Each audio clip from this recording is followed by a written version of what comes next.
Hello. അപ്പം നമ്മുടെ സ്കൂളൊക്കെ തുറക്കാൻ പോവില്ലേ? എന്നാൽ പിന്നെ ഈ കാണുന്ന പോലത്തെ ഒരു പെൻസിൽ ടോപ്പർ അങ്ങ് ചെയ്താലോ? അടിപൊളിയായിട്ട് സ്കൂളിൽ പോകാമല്ലോ.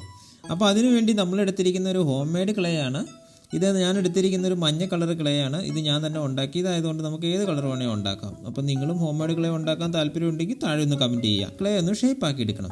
ഈ ഷേപ്പ് ആക്കി എടുത്ത ക്ലേ നമ്മൾ ഉണ്ടാക്കാൻ ഉദ്ദേശിക്കുന്ന സാധനത്തിൻ്റെ മുകളിൽ ഇതേപോലെ ഒന്ന് പരത്തി എടുക്കുകയാണ് ആദ്യത്തെ പരിപാടി. അപ്പോൾ ഇതിലേക്ക് വേണ്ടി ഞാനിവിടെ എടുത്തിരിക്കുന്ന പെൻസിലാണ്. ഇപ്പം നിങ്ങൾ എടുക്കുമ്പോൾ നിങ്ങൾ പേന എടുത്തു കഴിഞ്ഞാൽ നിങ്ങൾക്ക് പെൻസിലിൽ ഇടാം, പേനയിൽ ഇടാൻ പറ്റും. അപ്പോൾ എനിക്കിവിടെ ഒരു അബദ്ധം പറ്റിയതാണ്. അപ്പം നിങ്ങളത് ആവർത്തിക്കാതിരിക്കാൻ ശ്രദ്ധിക്കുക. അതിനുശേഷം പരത്തി എടുത്ത് ഇതിൽ വെച്ചതിന് ശേഷം താഴെ വന്നിട്ട് ഇതേപോലെ ഒന്ന് ഷേപ്പ് ആക്കി എടുത്താൽ നമുക്ക് കൈ കൊണ്ട് പരത്തുമ്പോൾ ഉള്ള കുഴികളൊക്കെ ഒന്ന് മാറിക്കിട്ടും. അതിനുശേഷം നമ്മുടെ തലഭാഗമാണ് ഉണ്ടാക്കാൻ പോകുന്നത്. അടുത്തത് നമ്മൾ ഹോം മെയ്ഡ് ക്ലേ എടുക്കുമ്പോൾ എന്ന് വെച്ചാൽ നമുക്ക് വാട്ടർ കളറോ അക്രലിക്കോ എന്ത് വേണമെങ്കിലും നമുക്ക് മിക്സ് ചെയ്യാം.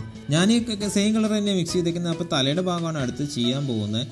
അതിനുവേണ്ടി തലയുടെ ഭാഗത്തിന് വേണ്ടി നമ്മൾ ചെറുതായിട്ടൊന്ന് ഷേപ്പ് ആക്കി എടുക്കുന്നതാണ് ഇപ്പോൾ കാണുന്നത്. അപ്പോൾ ഏകദേശം തലയുടെ പുറം ഭാഗത്തിന് വലുതും മൂക്കിൻ്റെ ഭാഗം കൊണ്ട് ഇച്ചിരി ചെറുതുമാണ്. പക്ഷേ അതിൻ്റെ ഇടയ്ക്ക് ഒരു കുഴിയും വേണം. അതാണ് ഇപ്പോൾ ചെയ്യുന്നത്. അപ്പോൾ നമ്മൾ പതുക്കെ വിരലുകൊണ്ട് തന്നെ പതുക്കെ ഒന്ന് ഷേപ്പാക്കി എടുക്കുവാണ് ഇതിപ്പോൾ ചെയ്യാൻ പറ്റുള്ളൂ. കാരണം എൻ്റെ ഒരു മോൾഡോ കാര്യങ്ങളോ ഒന്നുമില്ല. അപ്പോൾ നമ്മളെ കൊണ്ട് പറ്റുന്ന രീതിയിൽ നമ്മൾ ഭംഗിയാക്കി എടുക്കാനാണ് നോക്കുന്നത്. കയ്യിലൊട്ടുമോ അങ്ങനെ എന്തെങ്കിലും ചെയ്യുമോ അങ്ങനെ എന്തെങ്കിലും തോന്നുവാണെങ്കിൽ ചെറിയ വാസലിനൊക്കെ തൂത്ത് കൊടുത്താൽ മതിയായിരിക്കും. ഇപ്പോൾ ഞാൻ മുകളിലത്തെ ഭാഗം റെഡിയാക്കിയിട്ടുണ്ട്. അതൊന്ന് വെച്ച് നമുക്ക് ഒട്ടിക്കാം. ഇനി നമ്മൾ എടുക്കാൻ പോകുന്നത് ചെവിയുടെ ഭാഗമാണ്. ചെവിയുടെ ഭാഗം എടുക്കുമ്പോൾ ശ്രദ്ധിക്കാമെന്ന് വെച്ച് കഴിഞ്ഞാൽ നിങ്ങൾ എടുക്കുന്ന എമൗണ്ട് രണ്ടും തുല്യ അളവിൽ ആദ്യം തന്നെ എടുക്കാൻ ശ്രദ്ധിക്കുക. അല്ലെങ്കിൽ എന്നെ പോലെയുള്ള അബദ്ധം പറ്റും. ഞാൻ അവസാനം പിന്നെ രണ്ടാമത് ചെയ്യേണ്ടി വന്നു. ആദ്യത്തെ പ്രാവശ്യം എടുത്തു കഴിഞ്ഞാൽ ഉണ്ടാക്കി കഴിഞ്ഞാൽ അടുത്ത പ്രാവശ്യം എടുക്കാൻ പോകുമ്പോൾ നമ്മൾ അതിൻ്റെ ഷേപ്പ് നമുക്ക് ഇല്ലാത്തതുകൊണ്ട് നമുക്ക് എന്തോരം എടുക്കണമെന്ന് അറിയാതെ പോയി. അപ്പോൾ ഇനി നിങ്ങളൊക്കെ അത് പറ്റാതിരിക്കാൻ ശ്രദ്ധിക്കുക. അപ്പോൾ ഇങ്ങനെ ചെവി ഉണ്ടാക്കി എടുത്തതിന് ശേഷം അതിലൊന്ന് ഒട്ടിച്ചു കൊടുക്കുക. പിന്നെ ഞാൻ ചെവി ഉണ്ടാക്കാൻ എടുത്തിരിക്കുന്ന ടൂള് നിങ്ങൾക്ക് കടയിൽ നിന്ന് മേടിക്കാൻ കിട്ടും. ക്ലേ മോഡലിങ്ങിൻ്റെ ടൂള് നിസാര വിലയേ ഉള്ളൂ ഈ കുത്താനൊക്കെ ഉപയോഗിക്കുന്ന സാധനം. പക്ഷേ ഇത് മേടിക്കാതിരുന്ന ഈ കാര്യം നടക്കില്ല. നിസാര വിലയുള്ള സാധനം നിങ്ങളത് മേടിച്ചാൽ വളരെ നന്നായിരിക്കും.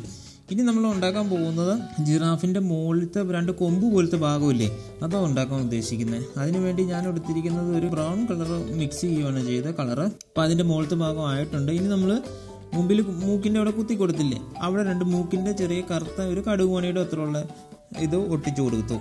ഇനി നമുക്ക് വേണ്ടത് കണ്ണാണ്. അതിനുവേണ്ടി ഒട്ടിക്കാൻ വേണ്ടി നമ്മൾ ആ കണ്ണിൻ്റെ ഭാഗത്തിൻ്റെ അവിടെ പശ തൂത്ത് കൊടുക്കുകയാണ് ചെയ്യുന്നത്, ഫെവിക്കോൾ തന്നെ. ഇനി അവിടെ ഞാൻ ഉണ്ടാക്കിയിരുന്ന കണ്ണ് അവിടെ ഒട്ടിച്ചു കൊടുത്തു.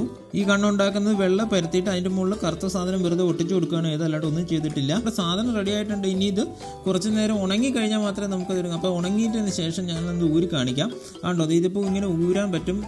പെൻസിലിൽ പിന്നെ ഇടാനും പറ്റും. ഒന്ന് ഉണങ്ങിയിട്ടുണ്ട്. ഇനി നമ്മൾ ശരിക്കും ഇത് ഉണങ്ങി കിട്ടണമെങ്കിൽ 2-3 ദിവസം ഇരിക്കണം. അപ്പോൾ എഴുതി കഴിഞ്ഞാൽ ഇതുപോലെ അടിപൊളിയായിട്ടിരിക്കും. നമ്മുടെ പെൻസിലൊന്നും ഉരുണ്ടും പോകത്തില്ല. നല്ല അടിപൊളിയായിട്ട് നമുക്ക് വയ്ക്കാം. അപ്പോൾ പുതിയ സ്കൂളിൽ പോകാനുള്ള പുതിയൊരു സാധനമായില്ലേ. അപ്പോൾ നിങ്ങൾക്ക് വീഡിയോ ഇഷ്ടമായി കഴിഞ്ഞാൽ ലൈക്ക്, ഷെയർ ചെയ്യുക, കമൻറ്റ് ചെയ്യുക.